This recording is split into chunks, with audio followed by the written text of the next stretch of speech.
I ain't gonna hold y'all niggas. Leroy Murphy definitely got robbed tonight. He definitely got robbed tonight. But hey, it's your boy DHP. Y'all know the rest, man. And hey, welcome into my official UFC London review. And by the way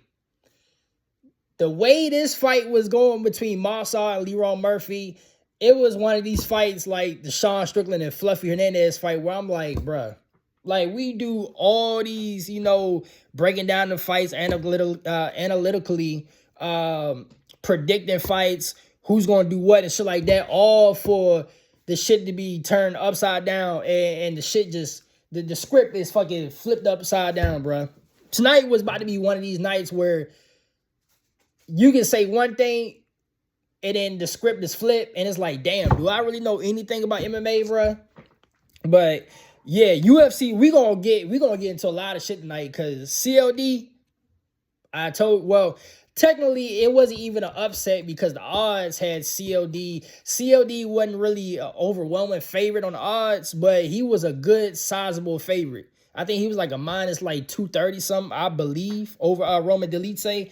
But the reason why on the previous show I said it could have been an upset, like I picked CLD for an upset, is because CLD, he's not ranked, and Roman Dolidze is ranked 11th. Well, excuse me. So therefore, you can kind of qualify that as an upset, but we're gonna get some shit tonight because UFC London had it all. We had some stalling moments, we had some classic fight moments, and controversial decisions, even a fucking point deduction. But I'm gonna go over the main card results, and then we're gonna talk about Mossad and Leroy Murphy. By the way, y'all know how this shit is. Instagram, y'all getting 20 minutes. YouTube, you getting the full review. So Mossad Evloev took a controversial decision. Honestly, yeah, we're gonna get into it because even with that, he won even with a point deduction. I disagree, but Mossad took a 5-round decision over Leroy Murphy. Luke Riley, by the way, I didn't mention him at the top, but the Luke Riley hype, very, very warranted. Very warranted. Let me tell you, Luke Riley and his boxing, once he ended up getting settled and he found out Michael Aswell's rhythm and what he wanted to do, Luke Riley put on a boxing clinic. And we're going to get to that fight too because Michael Aswell, he did pretty good too, but Luke Riley's boxing is like, I ain't gonna lie to you. As much as I criticize the new generation UFC with like how half of these fighters, they don't have good IQ, I must say in this generation of the UFC, they bring in some of that nostalgia shit back into MMA where before it was kind of like everybody, well, how can I say this? Everybody had their unique style and their unique specialty. And so now we see a lot of niggas, they got, their ground game, their ground artists, they specialize in Greco-Roman wrestling or Sambo, shit like that. Now we starting to see a little transition just in some of these weight classes, especially at featherweight, because we just seen last week with Kevin Verhallos, and now we seen again with this week, Luke Riley, his boxing. Featherweight is starting to transition. Some of these weight classes starting to transition to the old ways of the UFC where half of these niggas just have, and granted, they probably good all around, right? But they are so good at what they do. And they specialty, whether it was last week with Kevin Verhallos, this week with Luke Riley, boxing is going fucking crazy right now. Boxing and MMA is going fucking crazy. We ain't going to talk about Ilya Topuria. But, yeah, so Luke Riley took a 3-round decision over Michael Aswell. MVP and Sam Patterson, I mean, that fight was kind of like, I wouldn't say boring. It was more so frustrating. I guess the way I explain shit like that, I guess you can say that I'm saying the fight is boring, but it's more frustrating to me because I see what they can do and they're not capitalizing. And granted, it's easier said than done. You know what I'm saying? I'm not the one out there in real time trying to figure out what the fuck MVP trying to do. But I did say in the preview, I want to know how Sam Patterson's going to react to MVP. It was more so questions about MVP's body. because I feel like MVP is more based on that Jared Cannonier fight. He's more suitable for middleweight. So I'm like, the fuck going on with this nigga going back to welterweight? He should stay up at middleweight. You know what I mean? But MVP took a 3-round decision over Sam Patterson. We're gonna get to that. Eo Baranowski and Austin Lane. I mean, the shit was over. I mean, the shit was over in a cool minute. He knocked him out before you can even, once you blink, it was over. And then CLD took a 3-round decision over Roman Dolidze. That shit reminded me of Corey Sandhagen and Davison Figueiredo. I don't know what the fuck. We gonna get to all this shit. We're gonna get to all this shit in a more deeper analysis. I don't know what the fuck he was thinking about. His game plan was. And then Danny Silva TKO'd, knocked out and TKO'd Curtis Campbell, the hot commodity prospect. We're going to get to him too, because honestly, even though he lost, I like what I saw out of him tonight. But Marcel Evlov and Leroy Murphy. This shit was a robbery, because I don't understand, like, and going back to what I said, Hazy, come on now. Going back to what I said, this was one of these fights where I felt like, do niggas really know anything about MMA? Like, do I know about MMA? Because why the fuck from the first round on, and the title might be, well, if Mopsar was lost this fight, the title was going to be Mopsar lost by playing into Leroy Murphy's game. And for the life of me, I don't understand why Mopsar Evlov, for the first 2 rounds, he's want to stand there straight. I did say Mopsar boxing is not good, but it's decent enough where he can hold his own, right? Until he gets the fight to the ground. But it seemed like he had no interest in going to the ground until later in the fight. But I'm like, with a nigga like Leroy Murphy, you cannot let him get a good lead. And granted, he did get tired in this fight, which makes me believe, you know, and he should get the next title shot. Now, I want to know, we're going to find out, you know, Sunday or Monday whether or not Genius Silva and Volk is actually true. And that's the next featherweight title fight. But Mopsar Evlov, I don't, for the life of me, I just don't understand why he kept standing there and training with Leroy Murphy. He had some good shots in the moment. In the fight, especially the first 2 rounds, like boxing wise. I liked how he was kicking Leroy Murphy. He was keeping his space, but Leroy with them calf kicks, the low kicks, his outside boxing, he was just tearing Mopsar up. You know, he was just technically just piecing him up. And I was like, bro, Mopsar, you got to get to the fight to the ground, because you're not gonna win the fight like this, especially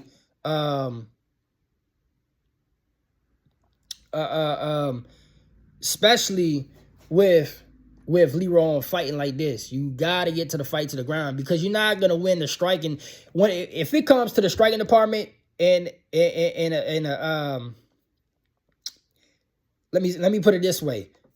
Point fighting wise, you're not going to win a fight point fighting wise going to the judge. Now, obviously, Mopsar just did that, but normally with a nigga like Leroy Murphy, you're not going to win on the judges' scorecards fighting his type of game, because all he really going to do is just box you, kickbox you at a range, and he's going to rack up a lot of significant strikes.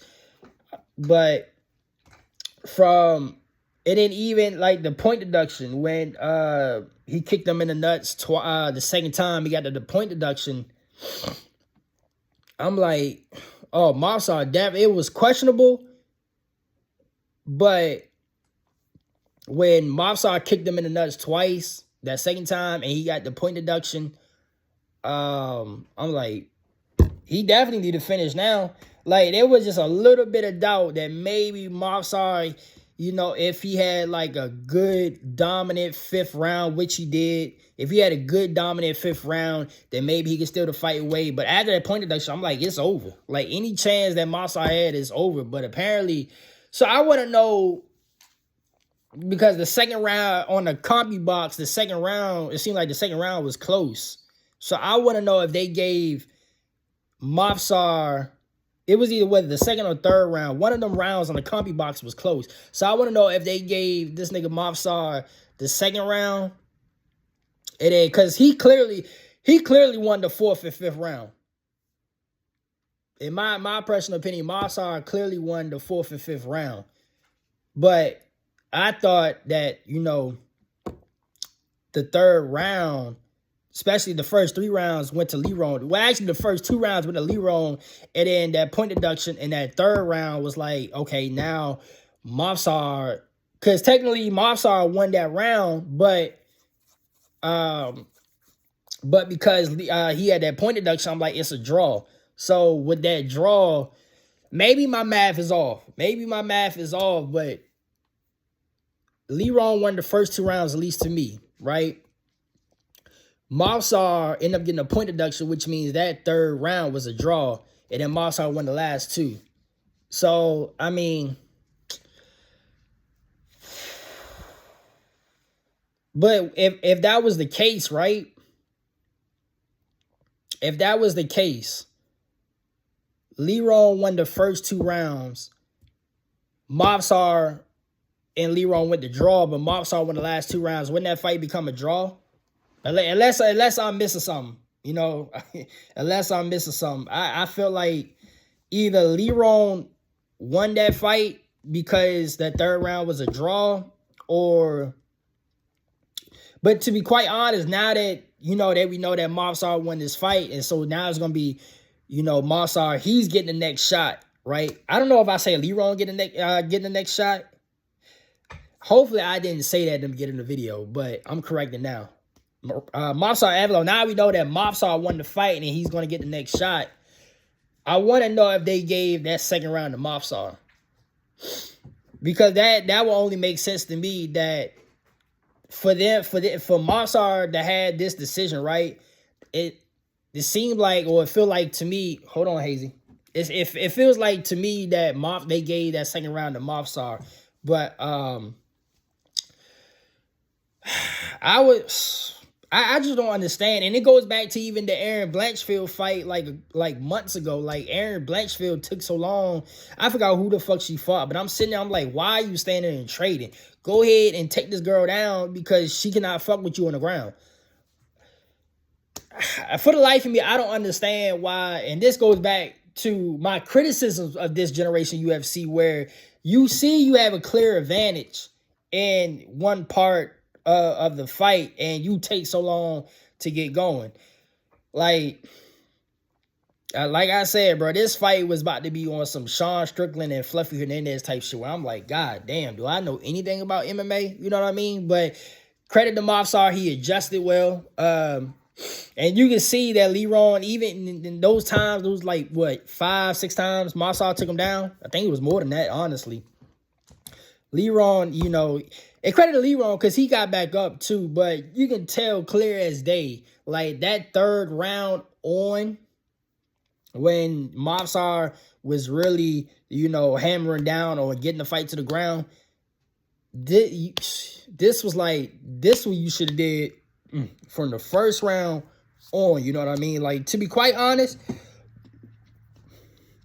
to be quite honest, this fight shouldn't have been close. It shouldn't have been close if Mofsar was able to start initiating the grappling from the first round on, you know what I mean? But my personal, I thought Leron won this fight because, I mean, other than the grappling, I mean, Mofsar, he got,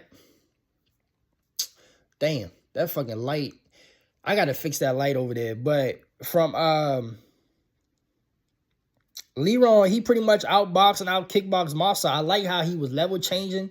Like, Leron, let me tell you, when they say this nigga is really Leon, like the featherweight, well, at least to me, at least when I say he's like the featherweight Leon Edwards, he really is. I like his box. I like his boxing, I like his kickboxing.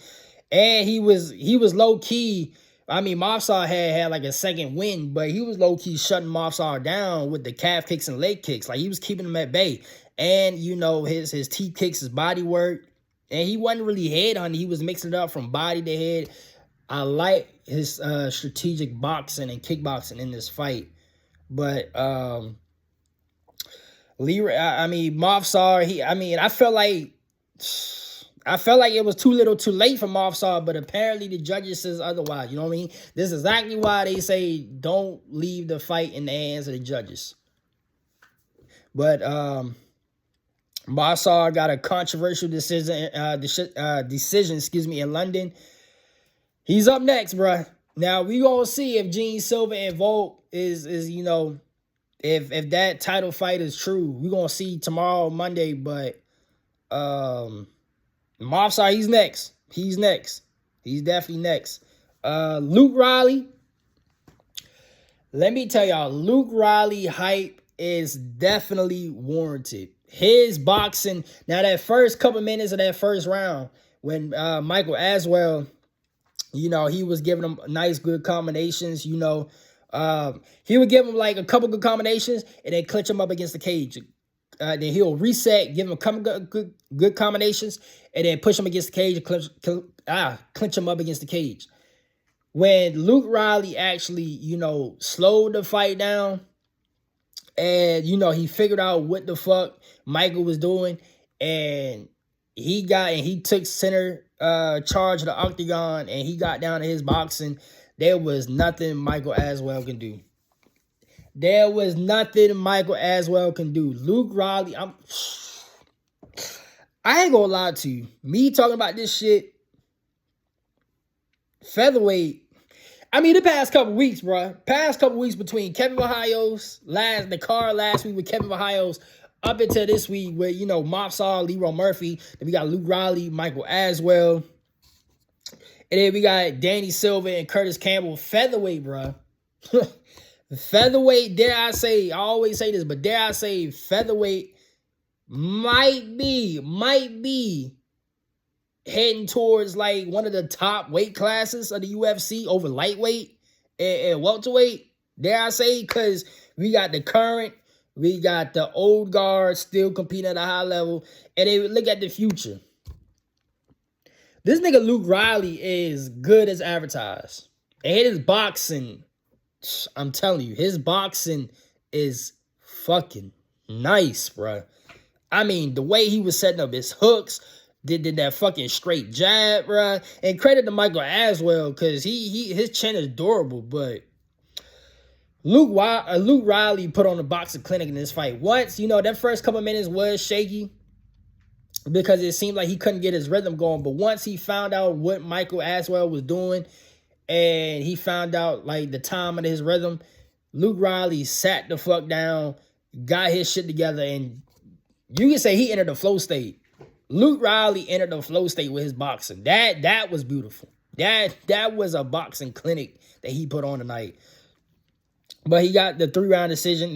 From the end of the first round, and Michael Aswell, when they was changing in the pocket, like inside boxing, and they were just exchanging shots back and forth in the pocket, Michael Aswell did pop Luke Riley. He gave him a couple good ones where it stunned Luke Riley, but Luke Riley, it was like, other than his float state boxing, there was some exchanges, some sequences where he had to take one to give one.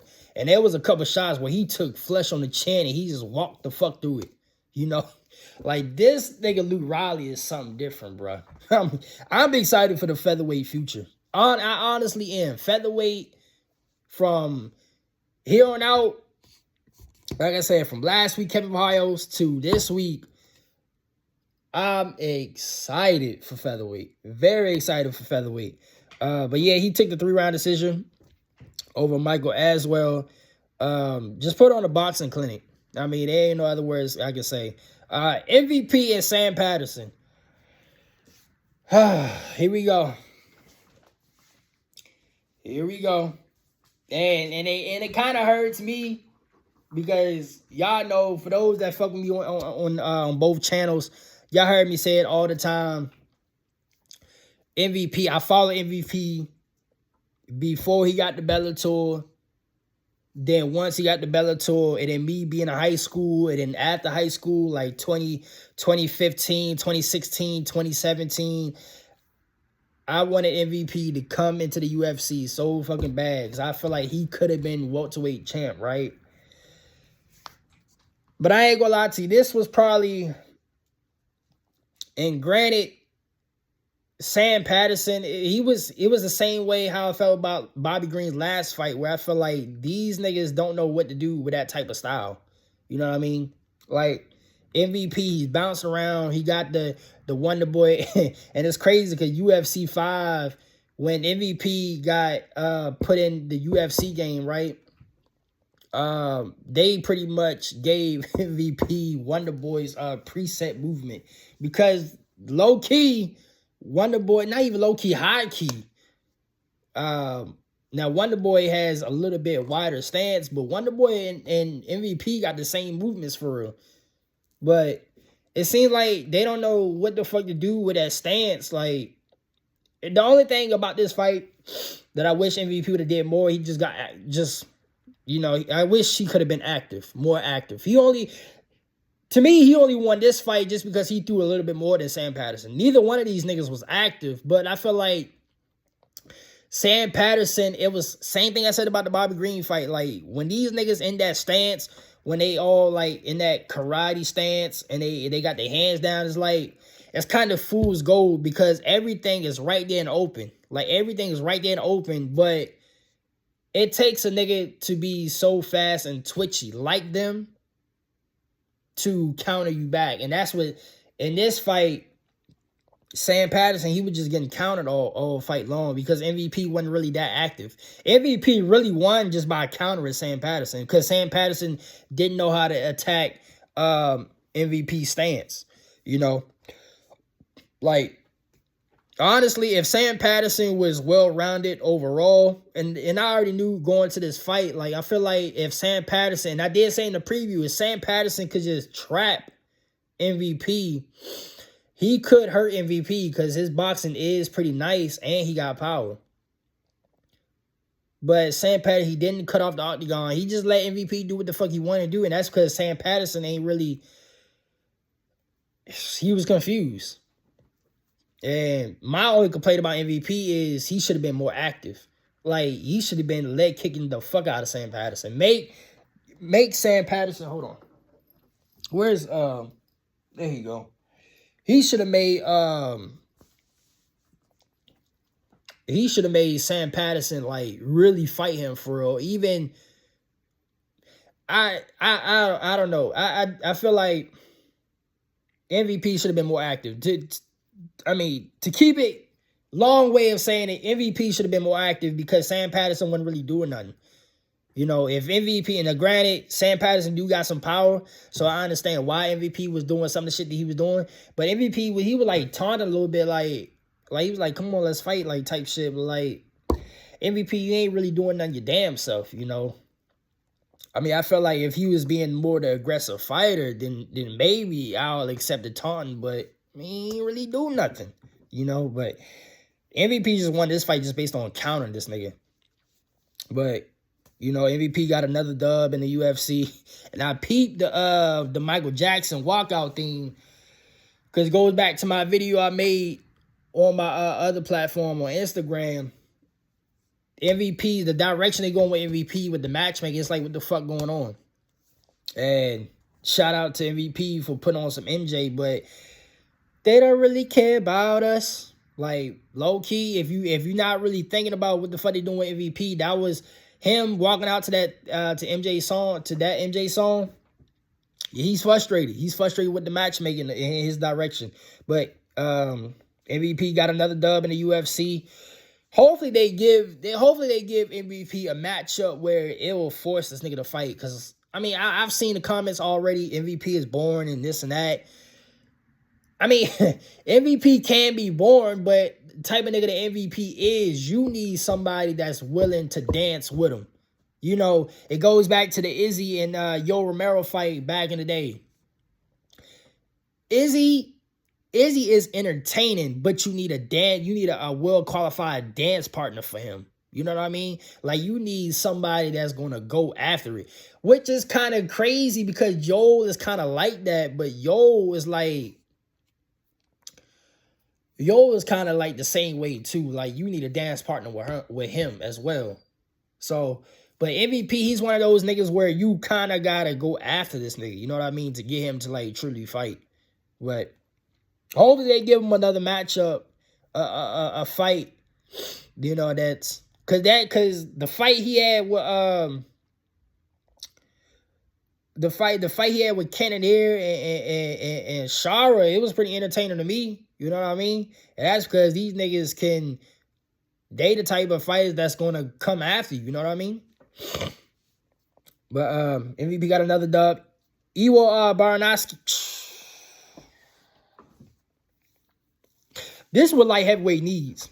This is exactly what light heavyweight needs. This nigga right here, boy. He as soon as you turn your fucking head, the fight was over. I mean, the fight was over. Like as soon as you fucking turn your head or you blink, in a snap of a finger, Iwo put Austin Lane quick the fuck out. Was it a left hand and then some ground and pound strikes, and it was over. It was over for this nigga. But this is exactly what light heavyweight need. They need more niggas that's gonna put some lights out, you know. I still would like to see. I want to see his previous fights because light heavyweight is in desperate need of like actual skill gap, and y'all hear me say that all the time about the skill gap in light heavyweight. But light heavyweight definitely need a nigga that, you know, it's kind of like how back then we had that nice blend of like, because back then my light heavyweight era, other than me growing up, like me in high school, we had the John Jones, the Alexander Gustafsson, the DC, the Rumble Johnsons. We had even the Glover Teixeiras. We had a nice blend of skill, aggression, and knockout power. Light heavyweight nowadays, it seems like it's in dire need of actual skill. Like it has the aggression and it has the knockout power, right? Well, I ain't gonna say all knockout power because it's really Alex Pereira and some of Yuri. Well, you got Alex Pereira. Well, he's gone now. But Alex Pereira, Yuri, and Khalil Roundtree, right? Jamal Hill too, to a degree, but Jamal Hill has regressed like the past 2 years. But you really had the aggression, right? I ain't gonna count the KO because it was only a certain amount of niggas. But the skill gap, the skill and the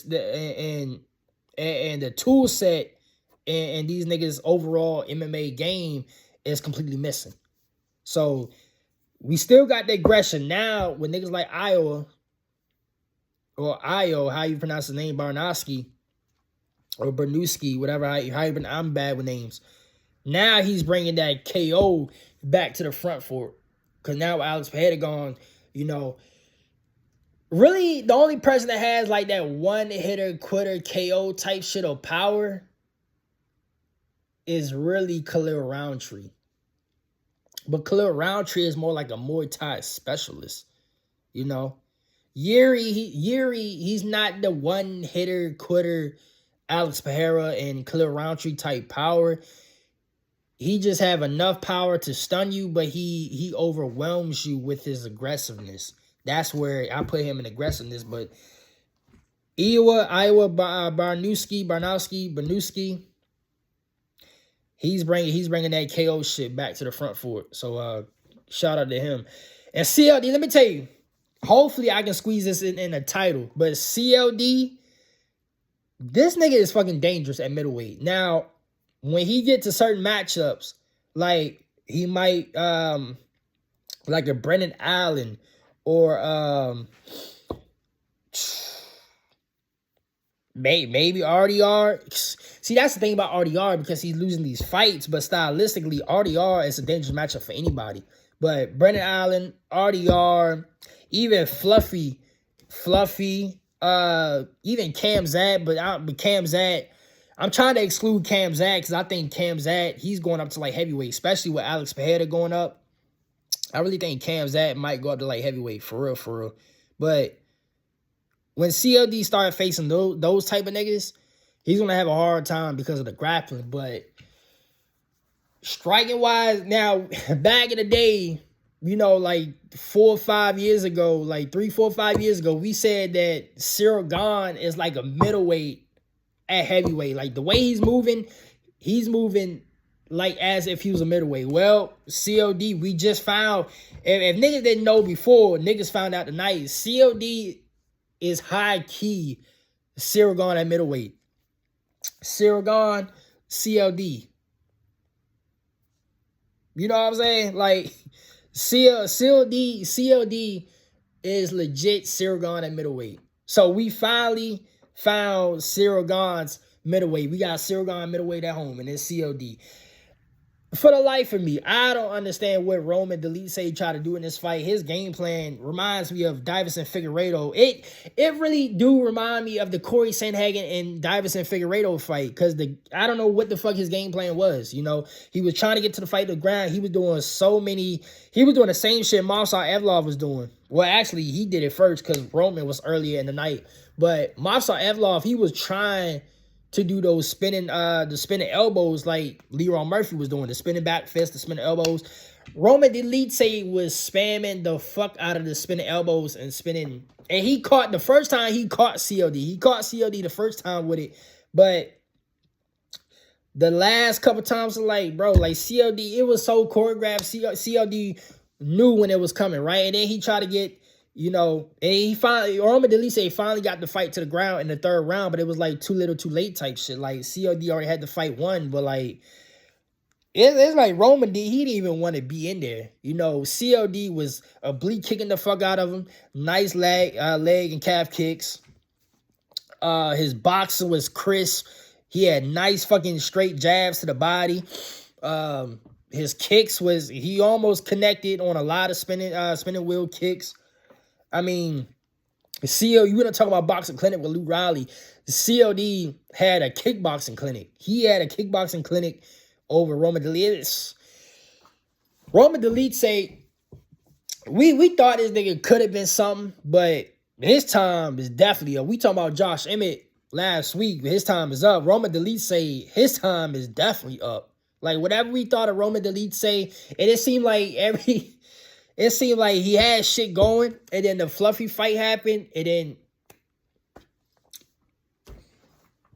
because if you look at Roman Dolidze before Fluffy, right?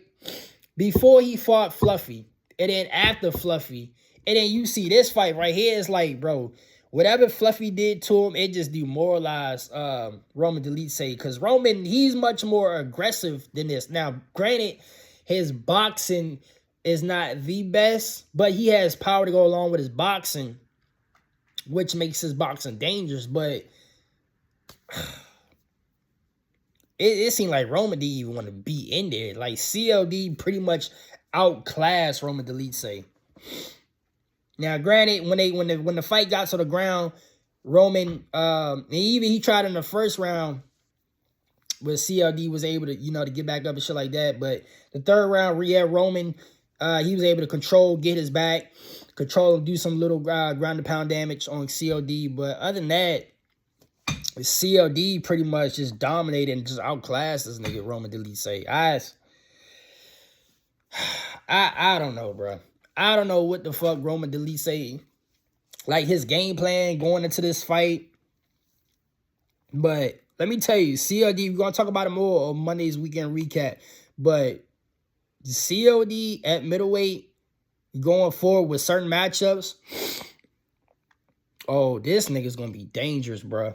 This nigga going to be dangerous. Tell you the truth, I'm going to throw this shit out right now, right here. We don't even got to get to Monday. I guarantee they're going to book CLD. If they haven't fought already before, I got to go check the records. If they haven't fought before, CLD is definitely fighting RoboCop. Guarantee you that's the next matchup. CLD and RoboCop. Guarantee you. But yeah, CLD. Yeah, this nigga is fucking dangerous. Now we go to the opening fight. Danny Silva, Curtis Campbell. I'm gonna say this. It's the same shit I be saying about Bo Nickel. Even with this loss tonight, Curtis Campbell, he got a bright future at featherweight, and just in the UFC in general. All he just gotta Curtis Campbell, he's got to pace himself. That's all he got to do. He's got to pace himself and let the shit. Now, there's one thing to be ruthless, aggressive, and relentless, which is shooting in. But you can definitely tell, like, Danny Silva, like the experience level between Danny Silva and Curtis Campbell. Because Danny, after like what was the third or fourth time, Danny sprawled, and he sprawled so beautifully, like it trapped Curtis, and he couldn't really do anything with it. But Danny,